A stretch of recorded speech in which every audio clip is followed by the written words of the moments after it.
How's it going, everyone? In today's video, we are going to show you simple FreeCAD tutorial, which is using external geometry from another body in FreeCAD. Now, the first thing that I'm going to do is to basically open up a empty file, click create a body, create a sketch, and then I'm going to use the top plane right here.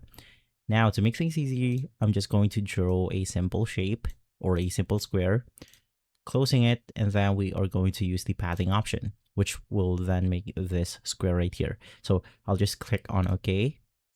And basically from there, just once again, click on the create body. And then you want to navigate through the task option, which is going to be this one. And of course, from here, you then want to select the part where you want to use the external geometry. So in my case, I'm going to use this one.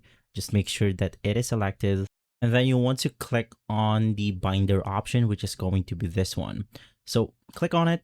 The binder option will appear right here. And so you want to hide the remaining body, which is going to be this one. Just click on the eyeball icon, which will then hide the first body and will only leave the binder that we have selected. So it's going to be this one. So to proceed, click on the remaining shape, click create sketch, and then we are going to use the create external geometry. So you want to click on the corners itself. And then of course you could now do something like draw circles or squares inside of it.